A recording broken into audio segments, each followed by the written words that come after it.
Hey, Daily Dosers, good to see you guys again. I'm back with you. Today, here's what we're going to do. We are going to hit some of the most misused, misunderstood, mistaught verses in the entire Bible. If you're an athlete or a sports fan, you probably already know or have seen Philippians or Phil 4:13. Football players will write it in silver on their black eye patches. You'll see it tattooed on people. You'll see it signs for Philippians 4:13. I can do all things through Christ who gives me strength. What does that mean? When we look at it in context, it may mean something a little different. So before you run out and get a cool tattoo, you may want to know what you're signing up for. Philippians chapter 4, verse 10, Paul writes, "So I rejoice greatly in the Lord, that at last you have renewed your concern for me. Indeed, you have been concerned, but you've had no opportunity to show it. Now, I'm not saying this because I am in need, for I have learned," circle, highlight, underline, "to be content," underline, "whatever the circumstances.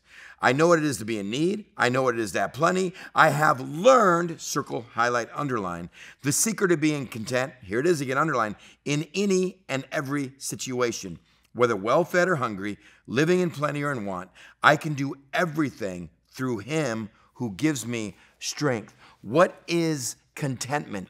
Contentment is not natural to us. It's not a feeling that we're going to have. It's not something that we get just because we're a Christian. Twice Paul stressed, contentment has to be learned. It is a mindset that says I can cope with winning and I can cope with losing. I can cope with incredible success and I can walk through great failures. It's why he's just written us. I can deal with life and I can deal with my own death. It is a mindset of knowing where I fit in life. Which brings to number 2. How do you get contentment?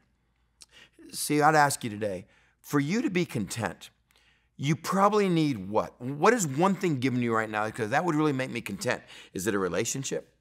Is it more love and acceptance? Is it a dollar amount? For $20,000 more a year, I could be really content. For $50,000 more a year, I can be really content. Is it a person, an individual? Is it just a job? Is it a position? Where's contentment come from? Because if your answer is in any of those or anything but Christ, you've failed the take home at the end of this book. Paul says, here's my contentment. It's who I am in Christ. Because who I am in Christ doesn't change with success and it doesn't change with failure. In fact, it's not who I am, it's who I have. You can say contentment is far more where we are in Christ than where we are in life. So let me ask you again, North Coasters and Daily Dosers from beyond, is your contentment a feeling based on where you are in life?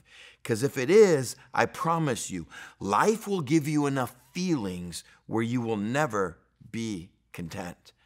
Remember Paul. Now here's a guy that's been shipwrecked, a guy that's been bit by a poisonous snake, a guy that's been beaten and robbed and left for dead, a guy that's been stoned. Some of you go, check, I've got that one.